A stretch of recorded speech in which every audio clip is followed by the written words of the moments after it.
आपकी जानिब में आऊंगी। ये जो इमिग्रेंट्स का मसला है, इस पर ट्रंप ने वाज़े तौर पर अपना मौक़िफ़ दिया है और वो आगे क्या करने जा रहे हैं वो भी उन्होंने वाज़े तौर पर बताया है। तो आपको लगता है कि ये भी एक बहुत बड़ा फैक्टर था उनको वोट पड़ने में और कमला की हार में?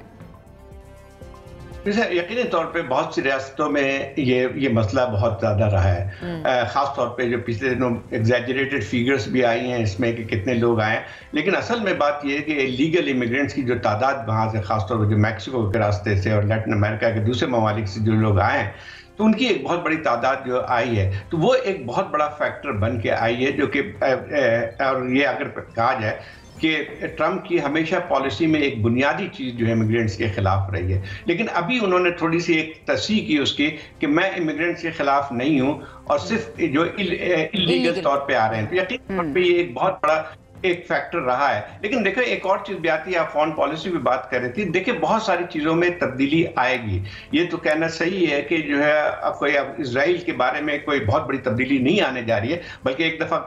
अगर कहा जाए तो इनकी पॉलिसी ज्यादा जराहाना रही है इजराइल की हिमायत में, और वो रहेगी। जैसे कि आप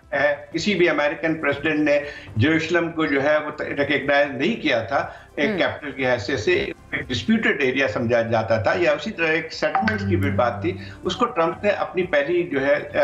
सदारत में उन सब ये चीजें करके दिखाई थी जो कि पहले अमेरिका के किसी सदर ने नहीं की। लेकिन सबसे बड़ा जो चीज आती है उसको खौफ है वो यूरोप का है। पहले भी देखें एक और बात भी कि नेटो के ऊपर जो है बात इनका नहीं है, बल्कि वो कहते हैं कि नेटो की पूरी जिम्मेदारी अमेरिका पे आती है, वो अमेरिका उसको पूरा नहीं करेगी, बल्कि उसको